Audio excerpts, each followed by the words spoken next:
So in this vlog, I will give this talk around how to build a distributed and secure database ecosystem by leveraging your PostgreSQL. So there's something about myself. I'm Trista Pan, the co-founder and CTO of Sphere EX. Apart from that, because I spend a lot of time in open source and tech and community and Apache Software Foundation. So currently my area, it's around database, around the distributed system, around the database AI management platform. So sometimes I'll post some articles around the database or my area on my Twitter or LinkedIn. So if you're interested in such topics, please have a look there. Yeah, so that's all about myself, a brief introduction to help you learn more about me. The next part, I want to answer this question. That's my talk, how to create the distributed and secure database, leveraging your PostgreSQL cluster. But before I answer this question, I just want to give some details about the background, especially about what do we need or the request around your currently database. Because if we want to answer this question, that means we have such question. So who do create such questions? The first, it's my answer is that first it comes from big data, because now we have different types of data, and we have enormous of the data store to manage, to gather results from the data lake, right? So that means the big data will create more requirements around our existing database cluster. Maybe now you're using PostgreSQL, maybe MySQL or Oracle, but I guess you found that currently you need to upgrade it to become a distributed system. So that's the first layer. The second layer, it's around our cloud, because actually cloud, it's totally changed our deployment or infrastructure or deploy way, right? So if we want to make our application or infrastructure become modern, right? So we need to consider how to pick up or how to create our cloud infrastructure.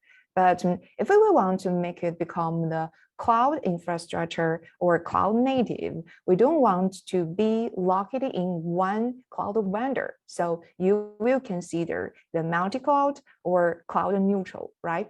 So because of the two layers from the new era, the big data and the cloud infrastructure, now we have the new requirements around our database. The requirements also have the two layers. The first one, it's about the database itself. It's like the auto-scaling or scalability, and you want to have the high performance, right? You want your cluster become the scale out automatically. You also want to have the data encryption or decryption features. Plus from that, you also have like the HTAP or data auto management to help you manage your tremendous database instance, right? So that's the new requirements around our database.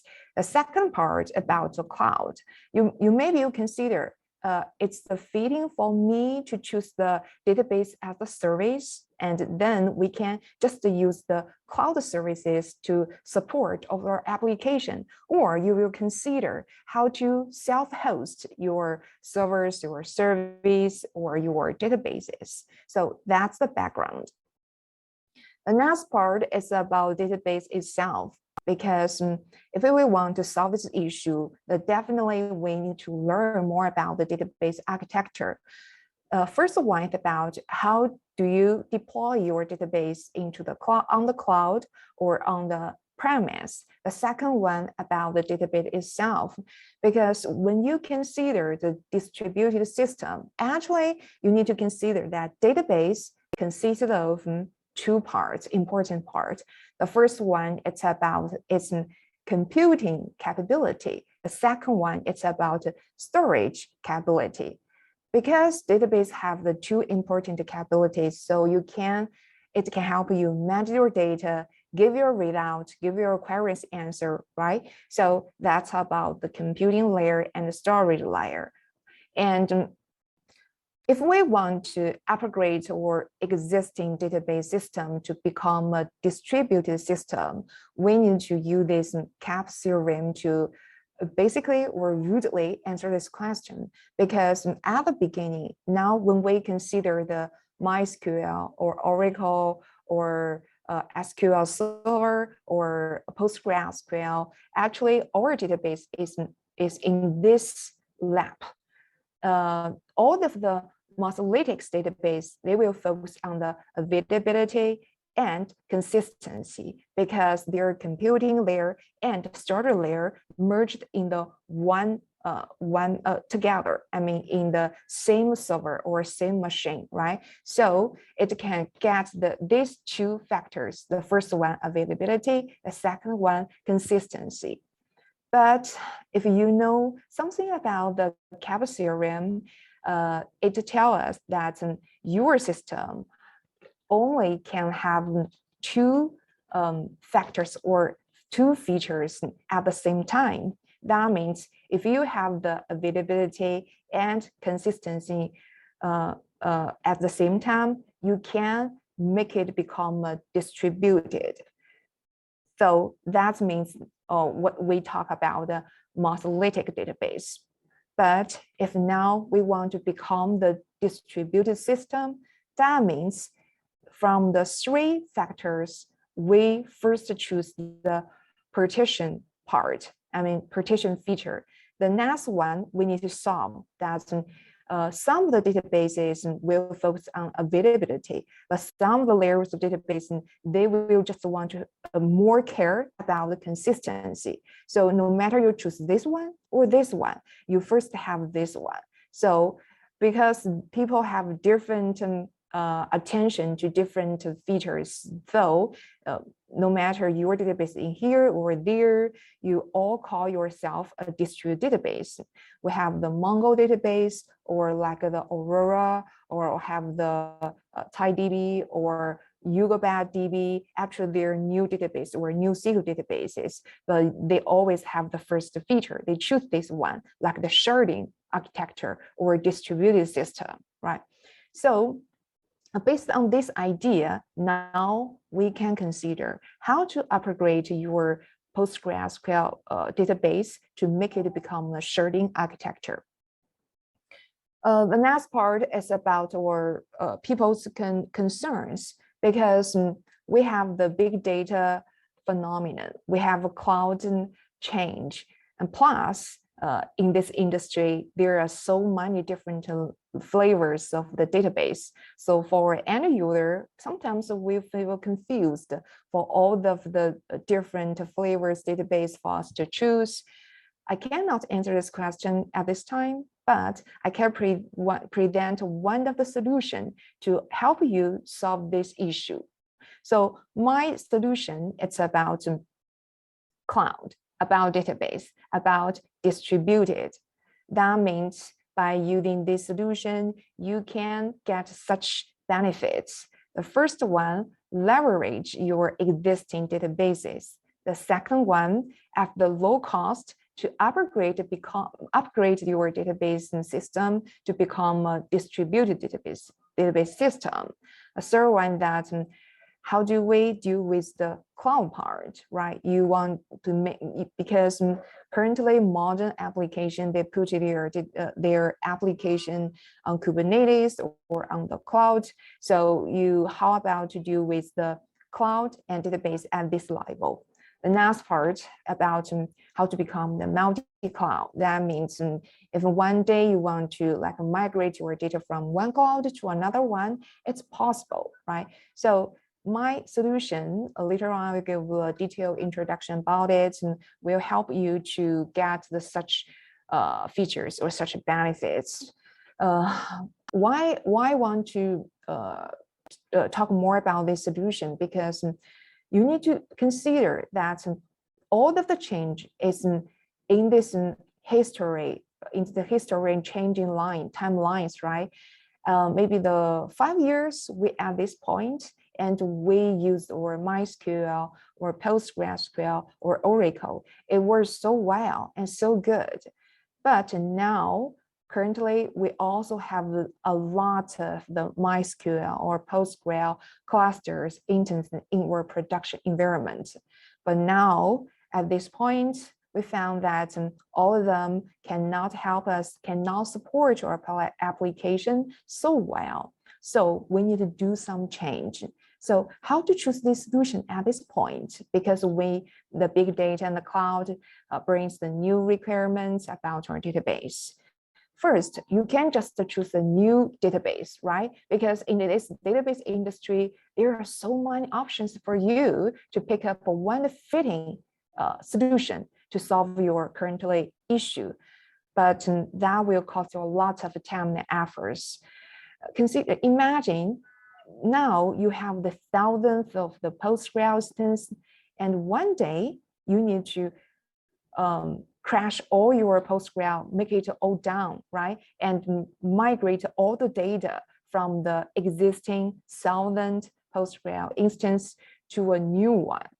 That will give a lot of burden to our the DevOps team or operation maintain teams to finish this migration work process, right? So we want to find a gentle, a fluent solution to solve this issue. We need so the next part is about how to achieve that goal. Let me first give the introduction about Apache ShardingSphere, because today I want to use this open source project to help us to solve such issue, to reach that goal. That means fluent and gently upgrade your database, become a distributed one, and also make it become the automatically and elastically scale out and scale in for your future scenarios. Let's first look at the slogan of this project. What's the ShardingSphere? ShardingSphere is the ecosystem to transfer any databases into a distributed database system and enhance the system with the sharding feature, elastic scaling, and encryption feature. So when we just give a first glance at this slogan, we found, oh, it looks possible for us to finish that goal, right? So today we will use this project plus ShardingSphere plus Kubernetes to finish this totally complete the solution about our distributed system, right? But before that, I need to first give some statistics about this community that will affect your choice. For me, if I'm a user, when I want to choose or pick up a project, especially open source project, I need to consider that this project is a brand new. I'm the first person to use the project. What should I do if I miss some questions? Could someone can give me some helps or give me some points about the questions, right? So this data or this static on GitHub around the ShardingSphere can help us to solve such concerns, because we can see here it receives more than 70,000 stars and also have more than 400 contributors in this community. This project has been released for, nearly 15 times, right? And also it has a lot of articles or documents or manual to help us to quickly set up this product in our test environment and do some demo and test it, and then consider to put it on our production environment. So because of this mature community, that means we don't to concern about that one day, maybe in 3 months or 5 months, this project become closed source, right? We don't need to worry about that. If I have any questions, I can get the help from this community. There's no such worries. That means we can give a consideration about this project, right? So that's the background about this community and to give us some the confidence to use this project. The next one is we need to consider how this project help me to solve such my issues. Let us come back to the database architecture. That's one of the reason I give some background or introduction around our database, because if you want to choose the fitting or the best databases for yourself, actually you need to consider why do we choose a database, because database can help us do some computing. That's the one of the basic capabilities, and it can help us to manage and store the data. So from this distributed system, you can see here, actually this generally the distributed system is made up of two parts. First one is computing, second one is storage. If you look at other new SQL databases, you will find most of them have the same elements in their distributed system, right?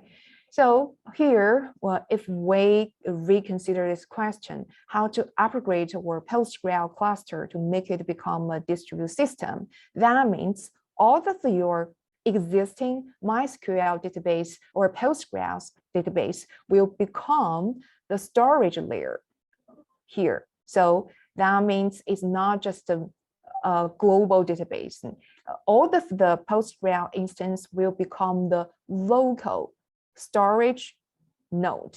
And this local storage node also can have some of the local computing capabilities, right? That's the position in this distributed system.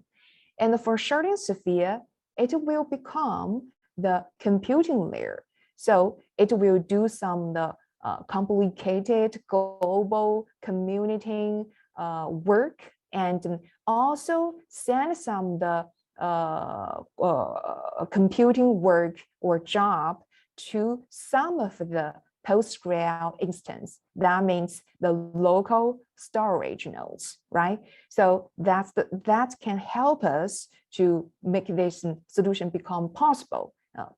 We use your existing PostgreSQL as the storage nodes and just import ShardingSphere as a computing nodes into this distributed system, right?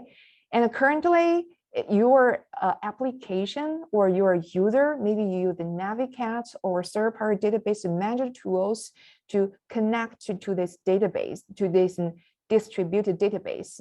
But currently, you don't need to connect to your previous PostgreSQL instance. You just need to send your requests or connections to ShardingSphere, because ShardingSphere will pretend itself as the distributed PostgreSQL server or MySQL server. So that is capability or his responsibility here, right? So for the ShardingSphere, it will have some the work or job internally. For example, when it receives your queries or requests, it will first parse the SQL and to render it become the internal, like the objects to do some computing work.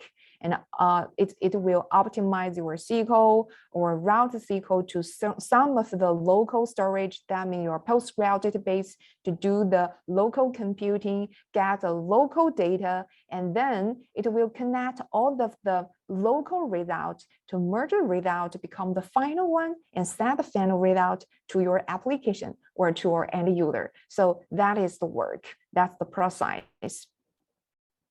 The next part about the ShardingSphere, because in previous slides, we introduced a basic process about the ShardingSphere and how to import ShardingSphere into this your database system to leverage your PostgreSQL cluster and upgrade to become the distributed system. But currently, this slides will introduce that ShardingSphere actually provide two clients for you to choose.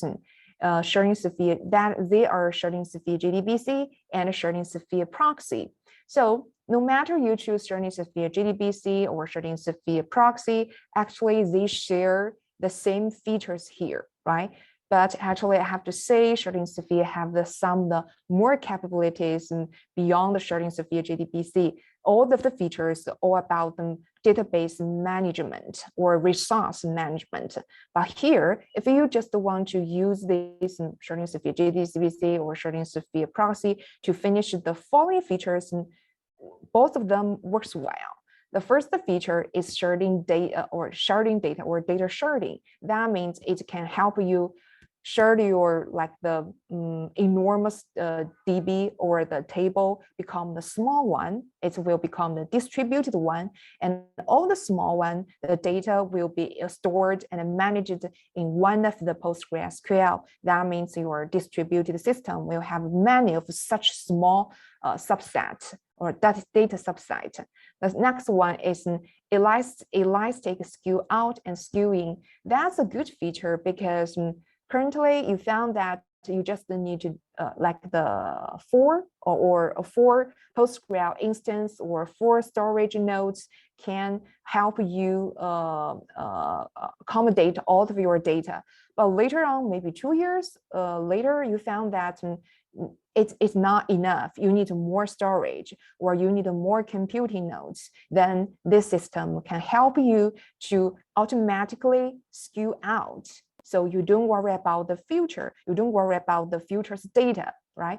The next part is about the transaction, because especially in OLTP scenarios, people will consider the transaction. So sharding JDBC and sharding proxy, they will share the same feature about the transaction. The next part is about relay splitting. This feature is a good one because think about your currently PostgreSQL instance. I definitely consider that you have the 2 or 1 replica for your PostgreSQL, right? Because we will worry about that high availability issues, right? And at this moment, ShardingSphere relay splitting feature can help you automatically route your requests to different replicas that can help you improve the TPS or QPS of this distributed system. So the next part about the authentication, because now we have this distributed system. So we have the global authentication. It's not just about the local or your single PostgreSQL authentication. And about the data encryption or data masking, that I will give some details about this feature because today we will use this feature for our demo show. And the data encryption, it helps our users to automatically encrypt your data and decrypt your data. All of the stuff is transparent to our application or to our end user, because you can see here from this kernel flow, you will see all of the requests will first reach to ShardingSphere proxy or ShardingSphere JDBC, right? So internally, ShardingSphere proxy will to pass the SQL and get the request, and then it will do some rewriting work. For example, data encryption, such an algorithm or such a workflow to help you to encrypt the data, and then it will put the rewrote or encrypted the ciphertext into your PostgreSQL database. So even though your password and user words leak of your PostgreSQL instance, you don't worry about that, your data, privacy data, because all the data are cipher text, right? So that's the basic workflow of the ShardingSphere proxy or ShardingSphere JDBC. But thanks to such basic or the internal process, it can help us to achieve the such features like the SQL audit or sharding or relay splitting or etc. Because you can see here, even though you consider SQL audit, it also needs to first pass your SQL to know what's the meaning of the SQL and do some of the rewriting work or do some of the checking jobs, and then give the feedback or actions to our application or to store or gather data from your PostgreSQL storage nodes, right? So that's the workflow or the kernel workflow of this ShardingSphere proxy or ShardingSphere JDBC. Because of this workflow, we can have such features. And let us come back to the two clients. So what's the difference of the two clients? All right, so for ShardingSphere JDBC, if you are a Java developer, you will know JDBC, right? So ShardingSphere JDBC, it's a lightweight JDBC driver for your application, especially for your Java application. So when you import ShardingSphere JDBC into your application system, then you can just write some configuration. That's the YAML file or Spring props or configurations. Then you can make your application to really use or use this PostgreSQL as the distributed database system, because here ShardingSphere JDBC, the application will first with the ShardingSphere JDBC, and ShardingSphere JDBC will help you do such a workflow and reach that goal, and to help you manage all of your database cluster. All right, so and versus ShardingSphere proxy. ShardingSphere proxy, you need to deploy ShardingSphere independently in a server or machine, because ShardingSphere proxy, it will pretend itself as the server, database server. If your database backend ShardingSphere, it's the PostgreSQL, then ShardingSphere proxy will present it as a PostgreSQL server. Therefore, you don't need to change the previous connection way with your PostgreSQL. You do not need to change all the querying cycles or statements with your PostgreSQL, because ShardingSphere proxy will work as the distributed, enhanced sharding PostgreSQL server system. So that is work, right? So your application just to use the JDBC or use the Python way or use the CLI to visit sharding proxy or sharding proxy. When you log it, you found, oh, it's so familiar with my previous PostgreSQL. Then ShardingSphere proxy will help you manage all of the databases instance and also enhance these databases with such features. So that's ShardingSphere proxy. All right, so actually I have to say that ShardingSphere JDBC has the high performance than ShardingSphere proxy, because ShardingSphere JDBC just send your request from your application to your database. So there is no actual visiting or TCP request, right? So that's the mechanism why it have the better performance than ShardingSphere.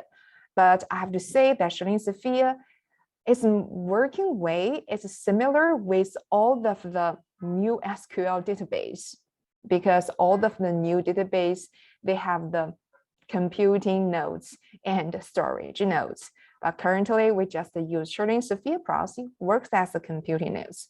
Your existing PostgreSQL working as the storage nodes, right?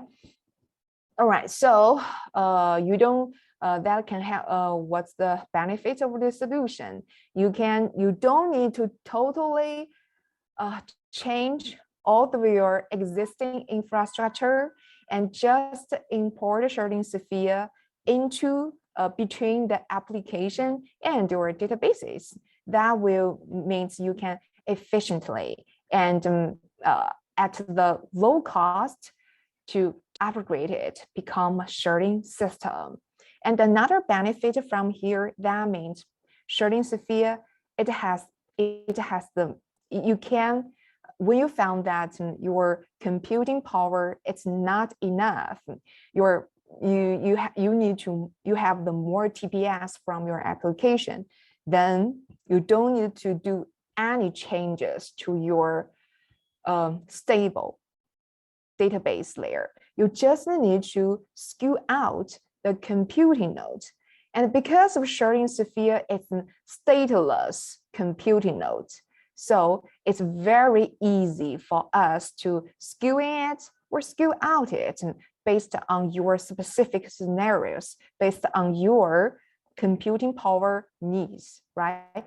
And the next part, I will give some introduction about how to deploy and use ShardingSphere on Kubernetes, because everyone knows that Kubernetes is born for stateless application or still stateless workflow, right? So ShardingSphere is so fitting for that platform.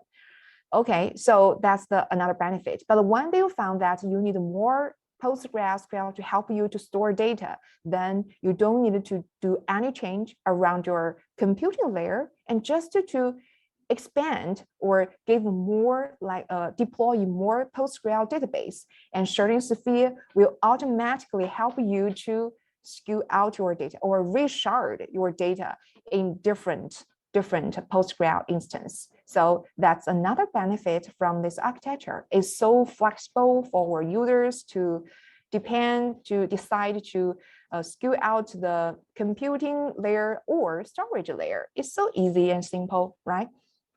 Okay, so the next part is about the distributed SQL. So what's the distributed SQL? For DBA or for all of the application developers, they're so familiar with this language.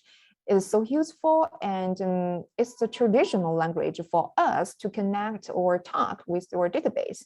But currently, if we upgrade our PostgreSQL database become the distributed one, then you found that the distributed one have the extra new enhanced features here, right? All of them. But now the question is for us, how do we to use such features, or to guide our distributed to use such features? At this moment, you need the distributed SQL.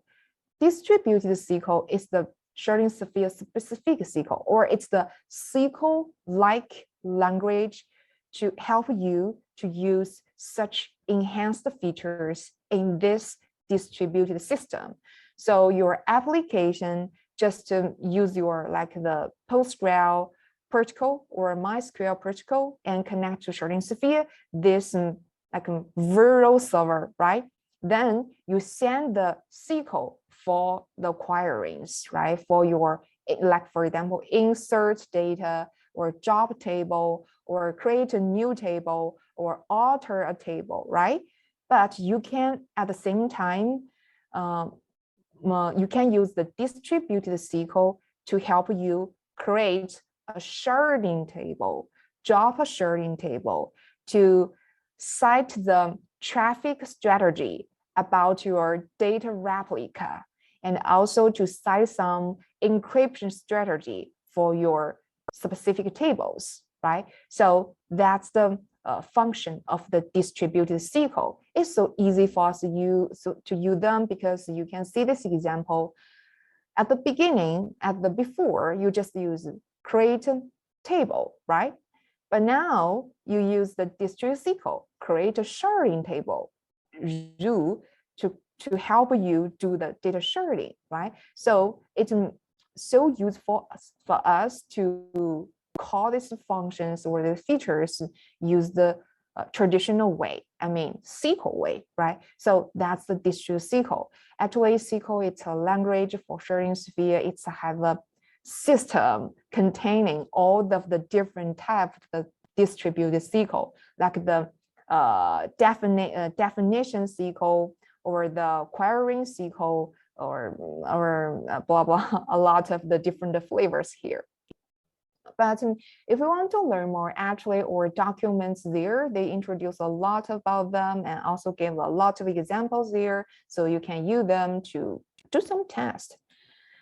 The next part, it's about the manual or hands-on test or demo show.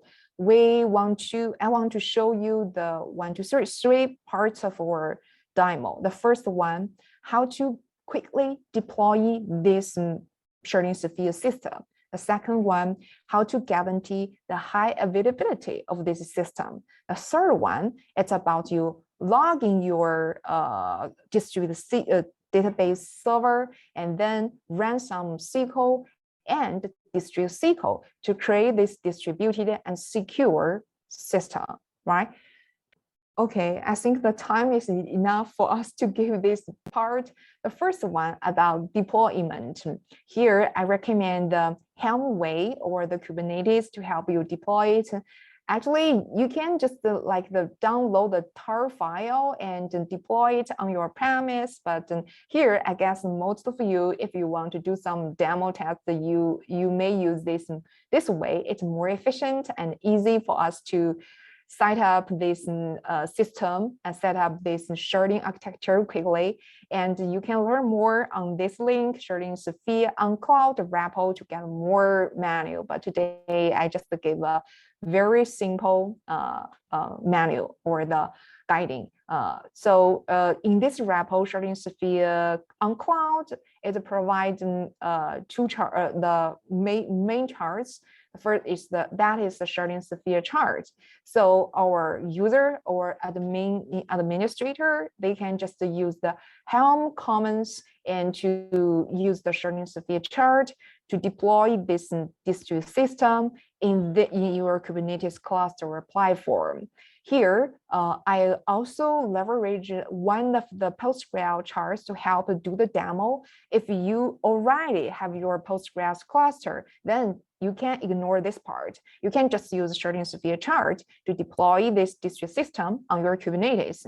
So this demo, we have two ShardingSphere proxy works as the server, and then we have ShardingSphere operator to guarantee the availability and the activeness of our ShardingSphere proxy.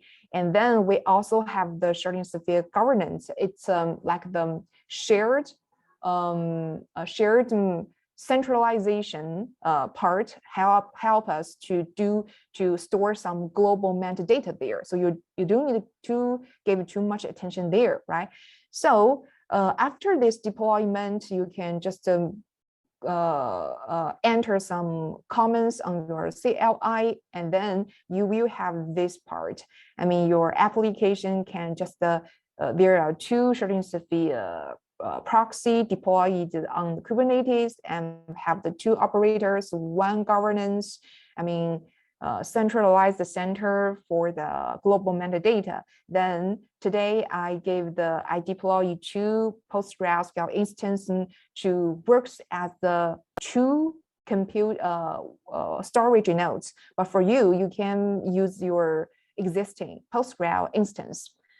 All right, so next part, let us test this high availability, because ShardingSphere operator, they can help us guarantee this feature, and you just need to do some change the spec on this YAML file here, make this enable become the true, and make the main instance become the true, and therefore what will happen when you release it again? You will find at the beginning it will automatically deploy 1, 2, 3 ShardingSphere proxy as one cluster. But when you open that auto scaling, you will find it become the two instance of the ShardingSphere proxy, because here we set this main instance become the two, right? So here you have the two instance.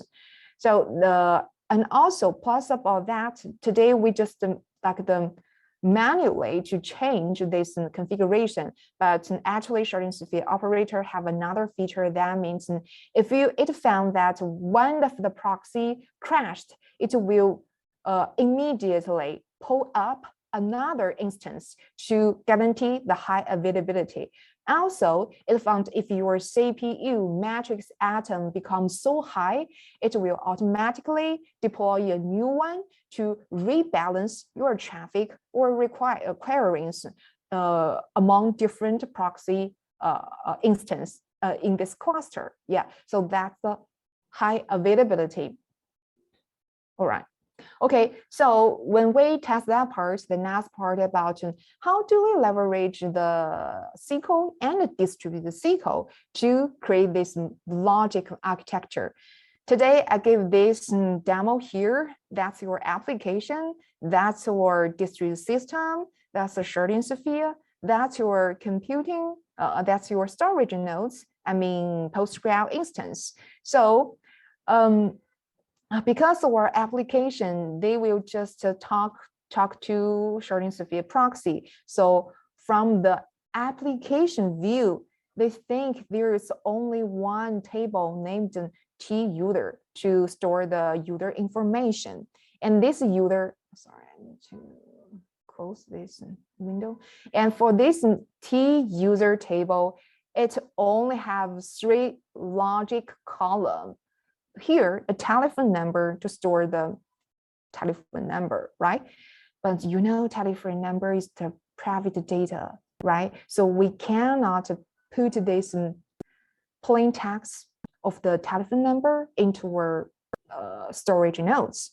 So you need to do some change or use the distributed SQL to tell ShardingSphere, hey, ShardingSphere proxy, please encrypt this telephone number and help us to store it in your storage nodes with your cipher text, right? So, but when you don't visit ShardingSphere proxy and you directly to visit your PostgreSQL, you will find this logic table actually is mapping to 1, 2, 3, 4 tables existing 2 location, I mean 2 PostgreSQL instance. So that's the logical system. And today our demo, we use the SQL, we use the distributes the SQL, just want to create this logic table, DB, and encryption rule or strategy here. So let us do this demo. First, when you finish all of the tests before, and then you use the local host to log in this ShardingSphere proxy, you will find it is so familiar with your PostgreSQL instance. And you use the distributed SQL here, add a resource. I mean, you need to let your ShardingSphere proxy to be aware of your PostgreSQL instance, to connect them together. Therefore, your ShardingSphere proxy can help you manage all the data existing different PostgreSQL. So you use the distributed SQL to finish that part. The next one, it's about let us cite some the auto encryption strategy and the sharding strategy. Here we use the distributed SQL, create a sharding table rule to describe or to make this T user become a distributed table. We shard it into 3 parts or 4 shards, right? And just enter, and then you can finish this citing. And next part, we create the encryption strategy. Here we want this column telephone, right, number to use the AES algorithm to encrypt the telephone number and decrypt the telephone number for our telephone number. So if your application visits ShardingSphere, although all of the data in the PostgreSQL cipher text, but when you get the result throughout ShardingSphere proxy, it will help you decrypt the data and make it become the text, plain text for application. That's all transparent for an application. Okay, so the next part, we insert some of the rows for the testing. Here you can see telephone 1, telephone 2, telephone 3, and then you get the result from the proxy. You will see the text plain, but what happened in your actual databases? When you log in your actual databases, you found the telephone number all become the cipher text and existing there. So that reach that goal by all of the steps, we can create this distributed and secure database system. All right, so that's about the tech talk about today. And our last way, if you want to learn more, actually, we wrote this book around the ShardingSphere to give more introduction. But if you have interest, actually now we have some giveaway or have some author copies. If you want to get this gift, just tag our ShardingSphere account, and it will send you some copies for you to learn more about ShardingSphere. All right, so that's about today's talk. And now, actually, I haven't received any questions. That means it's the time to end this talk, right? Or host?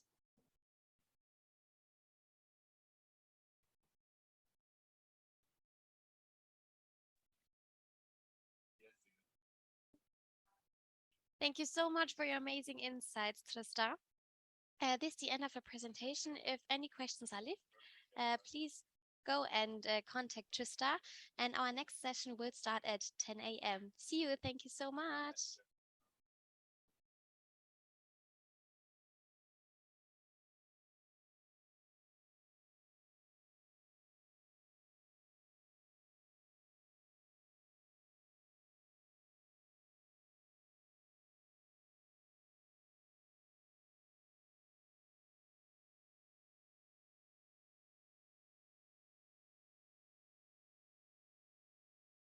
Trista, you have also a few minutes left if you want to answer the questions directly via Zoom. Okay, so I found the question on our chat. How can you describe how HA works? So actually there are two parts. The first one, it's about how do we guarantee the computing nodes have ability, that means your ShardingSphere.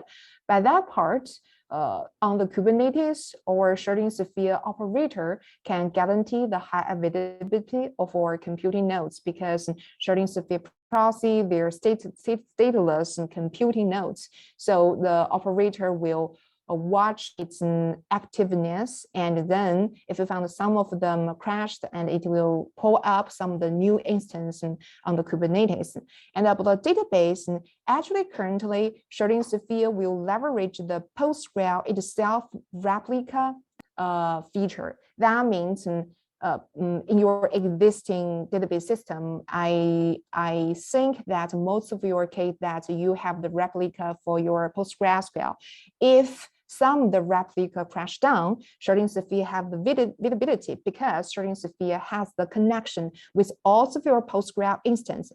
If it found that one of the replica crashed, then it will switch all the traffic to another replica, or to your non-master private nodes, to guarantee your storage high availability. So that's my answer to that question.